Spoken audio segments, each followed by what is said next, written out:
Today we're going to be refeaturing an episode that we recorded with Gerard Penning, the Executive Vice President of HR Downstream at Shell. We originally recorded this episode about a year ago for the previous Digital HR Innovation Summit.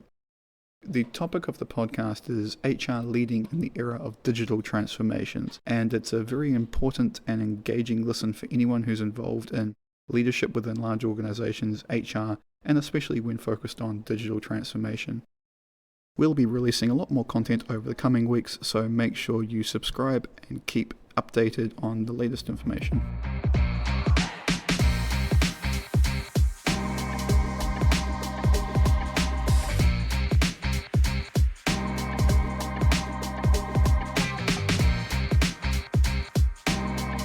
Good morning, everyone. My name is Ben Churchhouse, and I am the host of the HR Congress podcast.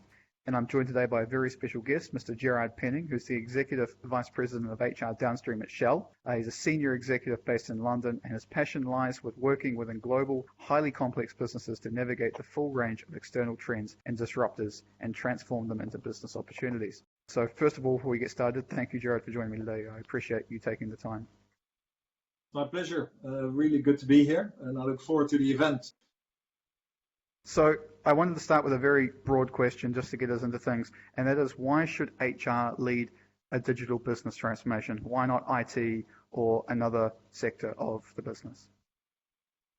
Yeah, first of all, of course, we've tried in large enterprises different approaches, and I wouldn't say that IT doesn't play a role, and that there are other parties, not the least business leaders, who sometimes are more active or less active in this space.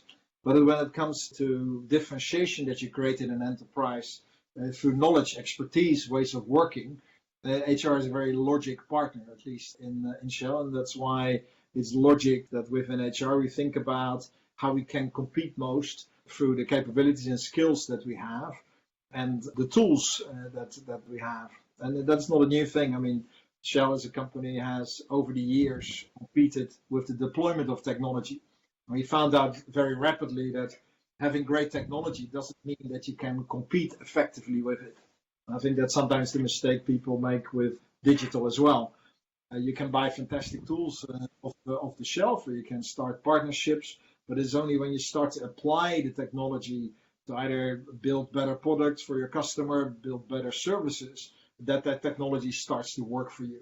And again, that's a very natural thing for me and my team to look after. There's a second reason why HR, I believe, should be curious and interested in AI, and that is learning.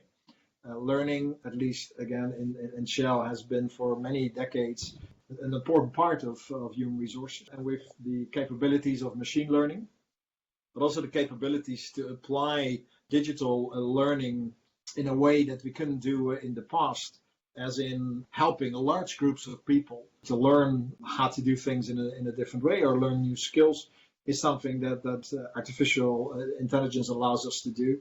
And for me, that's one of the exciting parts of new technology, how you apply it to learning, specifically in a business that operates in so many countries, where traditional classroom learning very rapidly becomes really costly and also not at par with the demands of this time.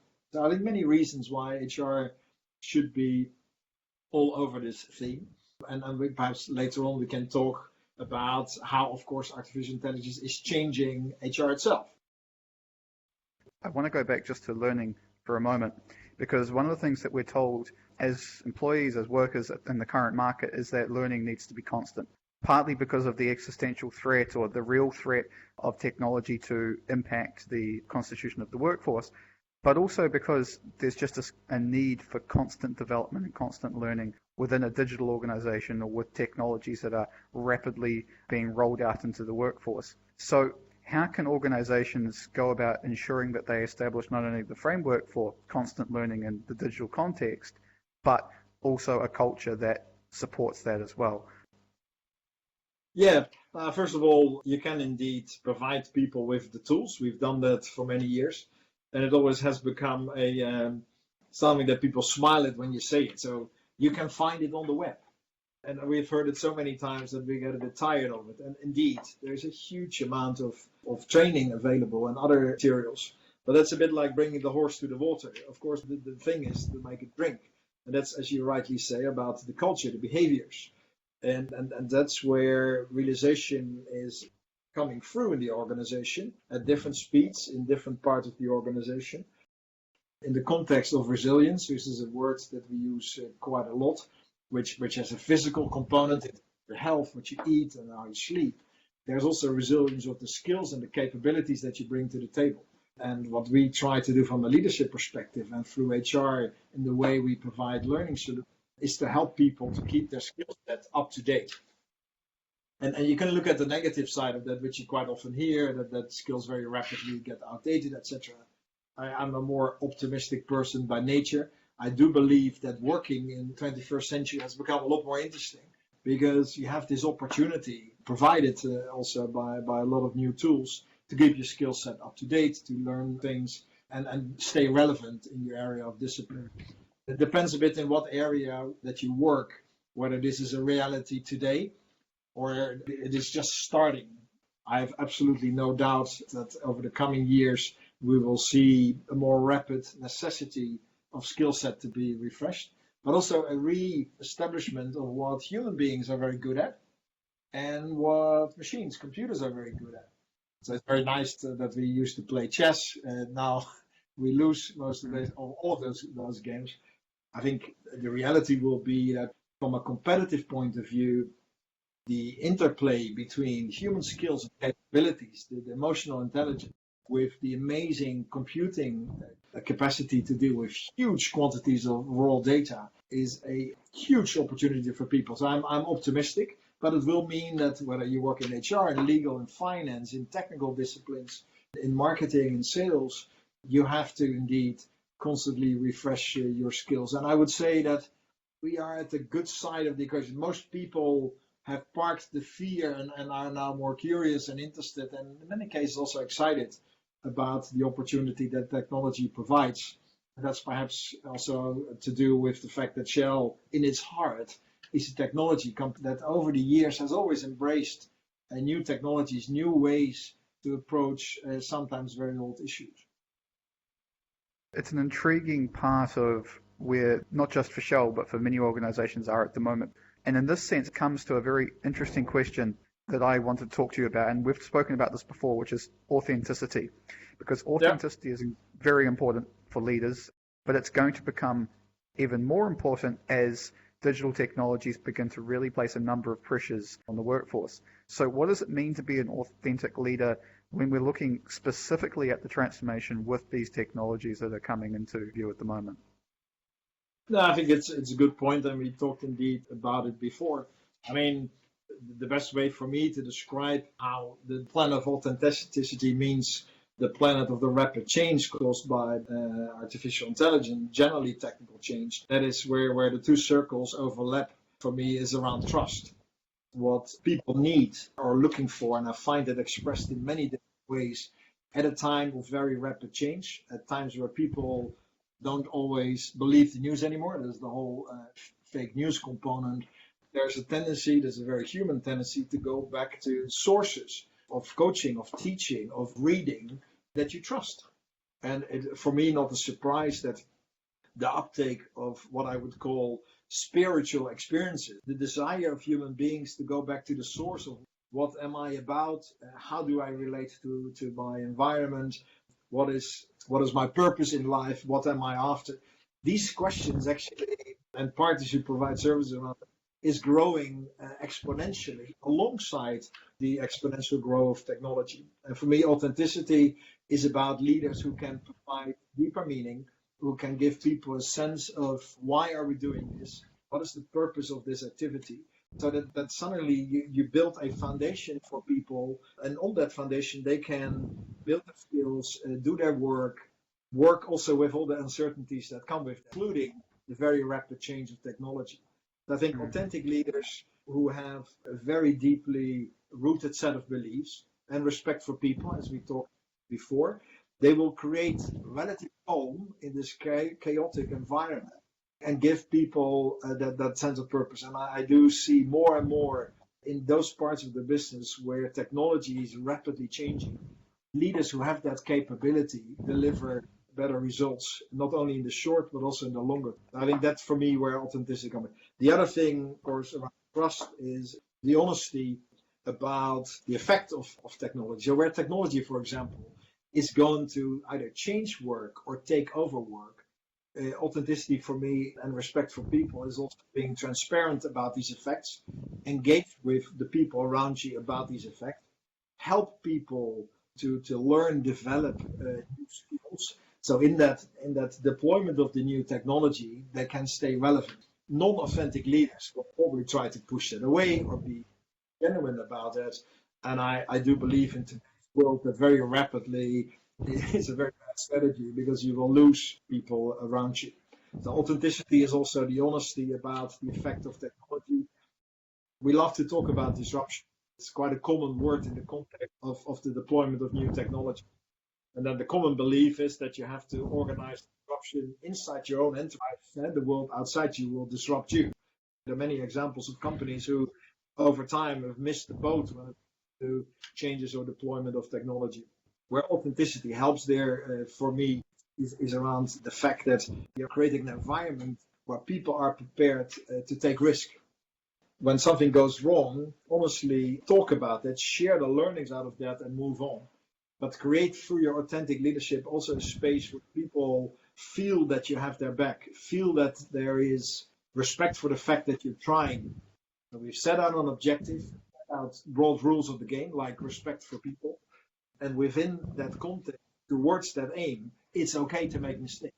But when things go wrong, let's learn from it, get the learnings, and move on. Because I do believe that if you don't create a culture where people are prepared to make mistakes, the most fundamental part of learning will not take place.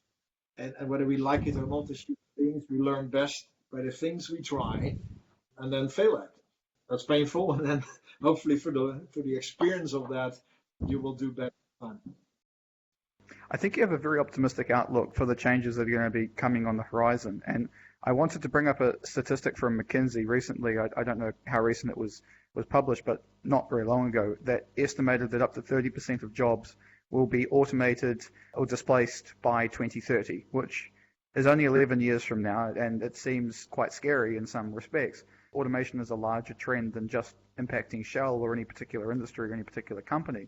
As a senior leader in an organization, and you have touched on this already, but maybe I want to hear just a little bit more about it. What do you have to take into consideration when you're leading at a time when these types of headlines are emerging? How do you effectively communicate these changes or make sense of these changes to the employees of the organization?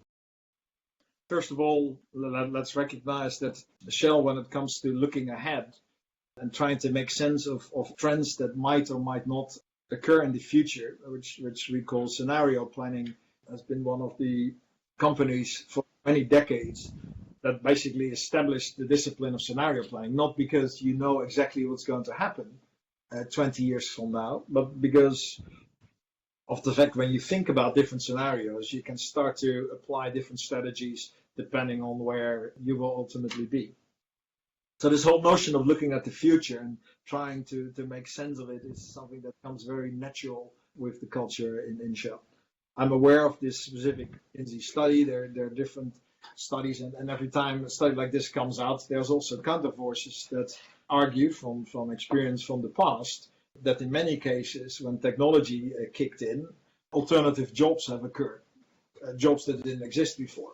So drone operator, for example, is one of those examples, which is quite an important job, and you could imagine that that job is growing quite dramatically, but also with more data comes the necessity of data analytics. They make a good point when it comes to, say, manufacturing jobs, which is important in our industry.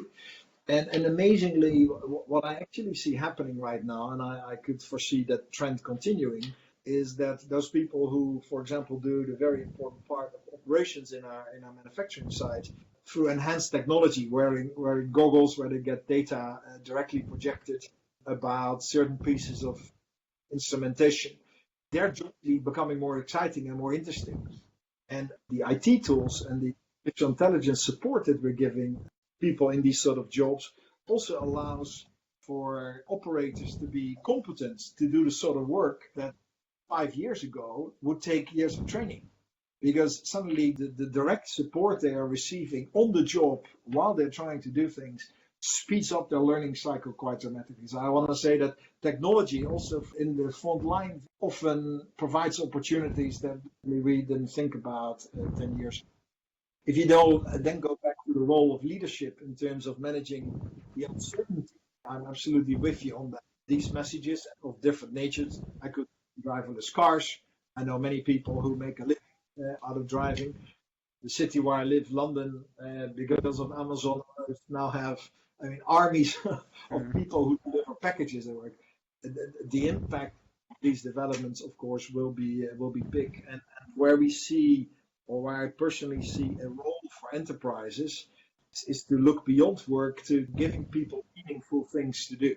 And I think between governments and large enterprises like Shell, we have to take accountability for that, because we know the consequence of high levels of unemployment, specifically of people in the age bracket between 20 and 35. It is one of the root causes of the Arabian Spring. And any country where you see high levels of unemployment, I'm always full of the fact that if people don't have a purpose, they will find one. So the good news again is that Shell as an enterprise, in our engagement with governments in the different in which we operate, is already having that conversation. And has been having that conversation for quite a while. What can we bring in terms of employment? What can we bring in terms of education and giving people practical skills and experience? And my hope is, and again, I'm optimistic by nature, is that we will find ways to give people meaningful things to do in the context of changing technology. And if the past is a good predictor of the future, the biggest problem in New York in 1910 was the New York. 10 years later, the city was full of black T-Fords. It's in the eye of the beholder whether there's progress or not, from the horses to the Model T. But I absolutely believe that human ingenuity will ultimately find ways to get people meaningful things to do. And leaders, and I come back to the point I made earlier, have a role to play in the context of the business that they run to give people meaning, give them a purpose. As Shell, we have to be realistic. We can't solve all problems of the world, but within the framework in which we operate, we can play a very important role in giving people meaningful things to do. And let's not forget, if you take just the business out of my portfolio, retail, today we employ 500,000 people. And I'm just back from Johannesburg, and if you see how much people working at retail sites is intertwined with playing a key role in local communities, it is amazing how positive a contribution you can.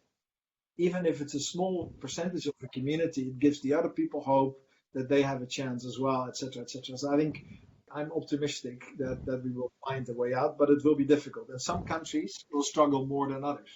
Specifically those with very high percentage of people, the Indias and Chinas, that's going to be a challenge. Then those countries that right now, frankly, are suffering because of demographics working against them. Many countries in Europe, they see a reduction in terms of the total population. That creates its own issues. It's obviously a huge topic, and one of the things that's very interesting is that obviously Shell has been talking with a lot of international actors and governments around the world, and I think a lot of organizations have been doing this to help try at least make sense of the shifting economy, to make sense of the shifting technology that's out there.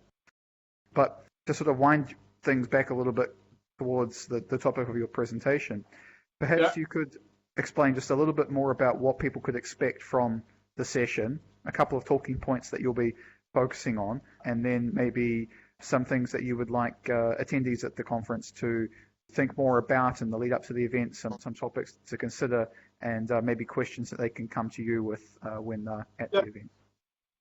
No, thank you. That's an excellent bridge. And first of all, because that's where my passion is, I'm really curious and interested, and I will share examples of that in the room. Where technology meets human ingenuity, and where in the combination of those two things you can make great products or you can provide great services, and with that compete effectively in whatever industry you are. So that's always my base thing. And so I will dwell a bit on, now that we have new tools at our disposal, and artificial intelligence is very broad, I also would like to be a bit more specific around the fact that technology then that can be deployed for different things. At a very basic level, we've seen efficiency plays where you basically try to save money. And if you're in a world where you have a very marginal product in terms of the money you make with it, and you make money from volume, that so efficiency gain through technology can be very interesting. The second thing is more around to make more money. So are there things you can build on to your existing platform? Can you provide your customer with something additional? So you have a high street shop, you build a web page, and suddenly you have clicks and bricks. That has been going on for quite a while, but it is an extension of just efficiency. What I'm really excited about, also in the context of the energy transition, which is really important for Shell, and different businesses have their own steps towards more sustainable product line or service or whatever, is the making of new money. So it's not related to anything you've done in the past. It is where technology allows you to do something within the ethics framework, which is an important thing to mention, to provide customers with new service, new ways of working, a new product that was not possible before. I will talk a bit about that, and then I want to talk about what sort of leadership, how do you show up every day to make sure that these technologies not only have a chance of surviving, but have a chance to flourish. I personally don't believe, for example, when it comes to data, that data does the talking. Data doesn't talk. It still needs somebody to interpret the data in the context of what you try to do as an enterprise. And how do you create an environment where people are curious so that they dive into the data, that they use data support systems in order to get to better answers. So curiosity is one of those words I will be talking about, because I think it is a quality that is as relevant today as it was 50 years ago. I will talk about collaboration, because I think in this world where we have quants, the ultimate sort of data geek working together with engineers, working together with marketeers, working together with finance or people in my human resources discipline. Collaboration, the skill to build bridges with people that are different than you are, was again important in the past, will be so much more important in the future. And you can put an overlay of 5 generations on the workplace, and again, you see why collaboration is fundamental leadership capability. And last but not least, I definitely want to touch on growth, because anything that doesn't grow ultimately dies. So I think all these things I just mentioned are really nice. But from a leadership perspective, we should always ask the question, okay, this is a fantastic tool or idea or technology. How can we use it in a practical way? And you can probably then shift through quite a lot of the stuff that you're getting and sort out those parts of technology that can really help you create a better product for your customers. So these are the sort of things I hope to touch on. I always like to make things a bit interactive. So in terms of preparation for the audience, any questions or queries that people have, even up front through the website we have, I'm very happy to look at. I typically don't use slides. I like to engage in the moment. And if people have questions in the moment, I'm very happy to address them. Okay, wonderful. Well, I'll definitely make sure that if we get any questions, I'll forward them on to you before the event. I'll find a way to do that. But thank you again, Gerard, for your time today. It was a real pleasure to speak with you, as always. Very good. Many thanks, Ben. Much appreciated. And look forward to the event. And bye-bye for now.